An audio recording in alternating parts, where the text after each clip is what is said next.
La guerre froide est une période de tension entre les deux superpuissances USA et URSS de 1947 à 1991. C'est à la fois un conflit de puissance et un conflit idéologique. Alternent des périodes calmes, ici en vert, et des périodes de tension, en rouge, avec des crises, comme à Berlin en 1948, à Cuba en 1962, et des guerres à l'extérieur, comme en Corée ou au Vietnam. Elle commence dès 1945 à Berlin, capitale de l'Allemagne vaincue.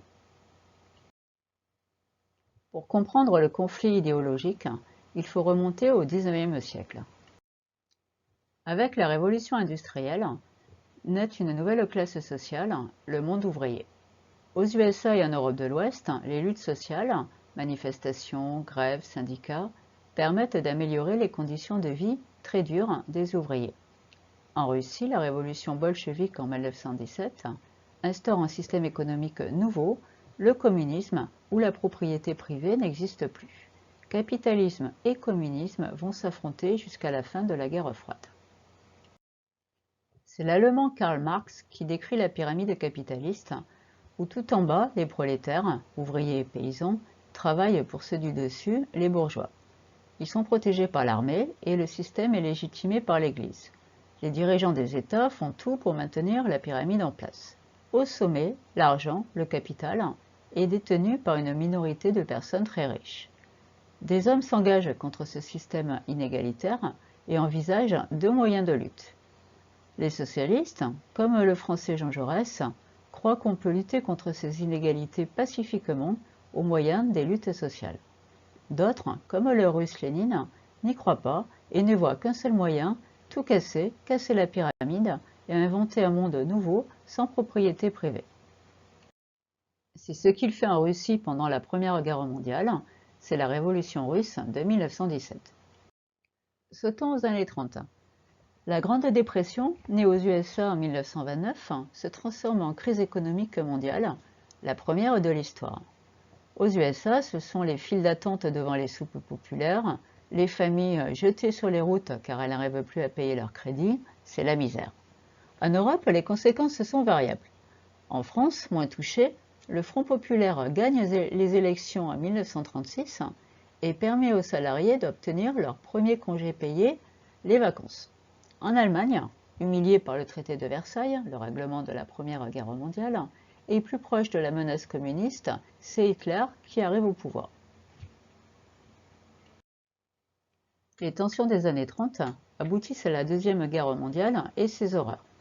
Je vous invite à revoir le programme de troisième sur le site de lumni.fr pour rafraîchir un petit peu vos souvenirs. L'Europe est progressivement libérée du nazisme grâce à l'intervention des Américains et Britanniques à l'ouest, en bleu sur la carte, et des Russes communistes à l'est, en rose.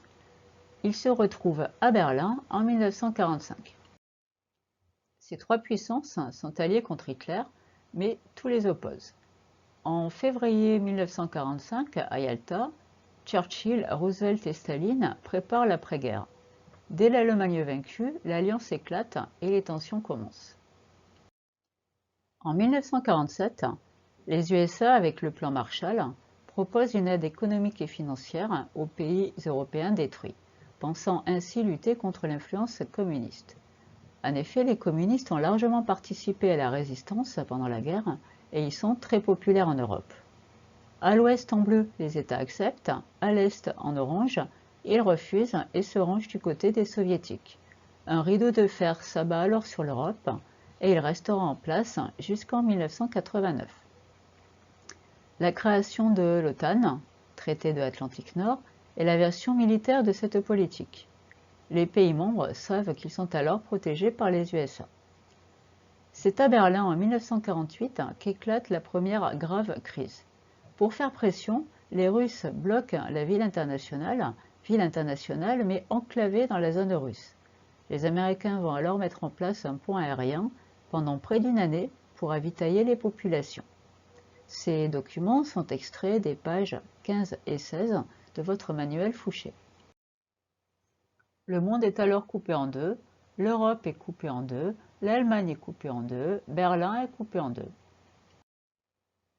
Le rideau de fer sépare l'Europe de l'Ouest libérale, ici en bleu, de l'Europe de l'Est communiste, en orange.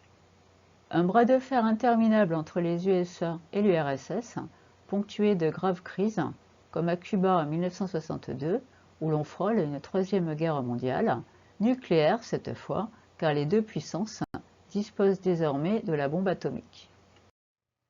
Après la crise de Cuba, les USA, Kennedy à gauche, l'URSS, Khrouchtchev à droite, installent une ligne de téléphone direct, le téléphone rouge, afin de mieux communiquer et ainsi éviter le risque d'une troisième guerre mondiale qui pourrait être nucléaire. Les crises ou guerres à connaître, le blocus de Berlin en 1948, la guerre de Corée de 1950 à 1953, qui aboutit à la partition du pays tel qu'il est aujourd'hui, entre la Corée du Nord communiste et la Corée du Sud libérale. La construction du mur de Berlin en 1961 et la crise des missiles de Cuba en 1962. La ville de Berlin, c'est le symbole de la guerre froide, avec en 1961 la construction du mur qui va diviser la ville en deux, et en 1989 l'ouverture du mur qui marque la fin de la guerre froide. La guerre du Vietnam de 1955 à 1975. Après le départ des Français en 1954, les USA s'engagent au Vietnam pour lutter contre la menace communiste en Asie. Longue et sale guerre, ils finissent par se retirer en 1973 sous le président Nixon. Le peuple américain reste très marqué par ce conflit. Ça serait le moment de revoir le film Forrest Gump qui en parle assez longuement. Pour mieux comprendre les différences entre ces deux systèmes, à l'ouest, on a une économie de marché qui est basée sur l'individu.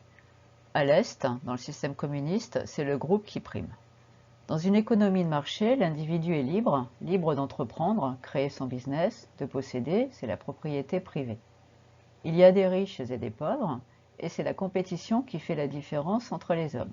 Celui qui est valorisé, c'est celui qui a réussi tout seul, parti de rien devenu riche, que l'on appelle en anglais self-made man. Dans le système communiste, en revanche, l'économie est centralisée. C'est l'État qui organise tout, qui possède tout, qui produit tout. La propriété privée n'existe pas. Il y a donc égalité, pas de riches, pas de pauvres.